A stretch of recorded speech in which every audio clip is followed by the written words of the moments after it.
Hideo Kojima is by no means shy about his love of cinema, and while his games have plenty of obvious nods to his favorite movies, what makes his games work is how well they weave his influences into something new and original and usually a little bit weird. Now, we can't know exactly what goes on in Kojima's head, but having played the game, there are certain themes present in Death Stranding that immediately reminded us of a few movies, some of which Kojima has posted about on social media, some of which we're just taking a guess.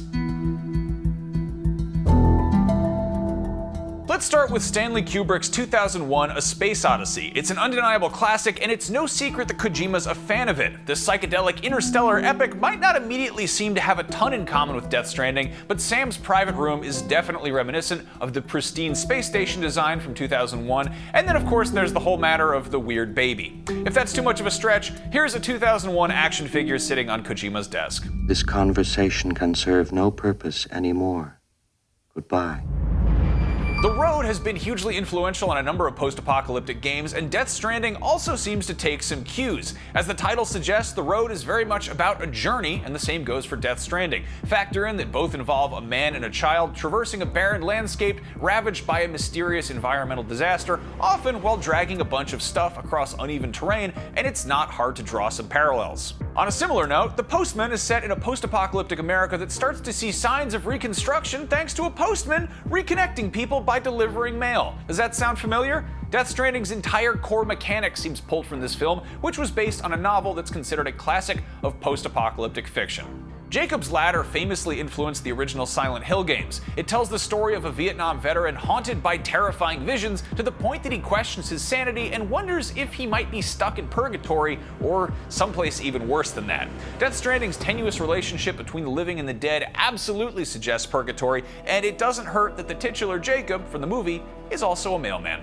Sorcerer is a remake of The Wages of Fear, another of Kojima's all-time favorites. Both films tell the story of a group of men tasked with driving a truck full of highly explosive nitroglycerin across dangerous terrain, and much like The Postman, the film's very premise seems to have influenced Death Stranding's core mechanics, putting the challenge less in any kind of an enemy or antagonist, but in the dangers of traversal itself. Annihilation, much like Death Stranding, is just as much a piece of visually stunning, brutal, big-budget science fiction as it is breathy, meandering art house fare about human interactions, and also much like Death Stranding, it involves long stretches of quiet hiking across a surreal landscape, occasionally interrupted by horrific abominations, so if that sounds good, you might want to give that a shot. As the name suggests, End of Evangelion is the mind-blowing feature film conclusion to the genre-subverting mecha anime series, and given its surreal, insane, beautiful take on the end of the world, it is extremely in line with Death Stranding, and there are a handful of visual elements that seem to be in both of those things. Finally, Princess Mononoke, Hayao Miyazaki's beloved anime epic, might not really seem to have much in common with Death Stranding, given the drastically different settings, tones, color palettes, etc., but it's hard to deny the similarities between the writhing, sinuous demons in Princess Mononoke and the design of some of the BTs in Death Stranding. Mononoke is also undoubtedly a big influence on Zelda Breath of the Wild.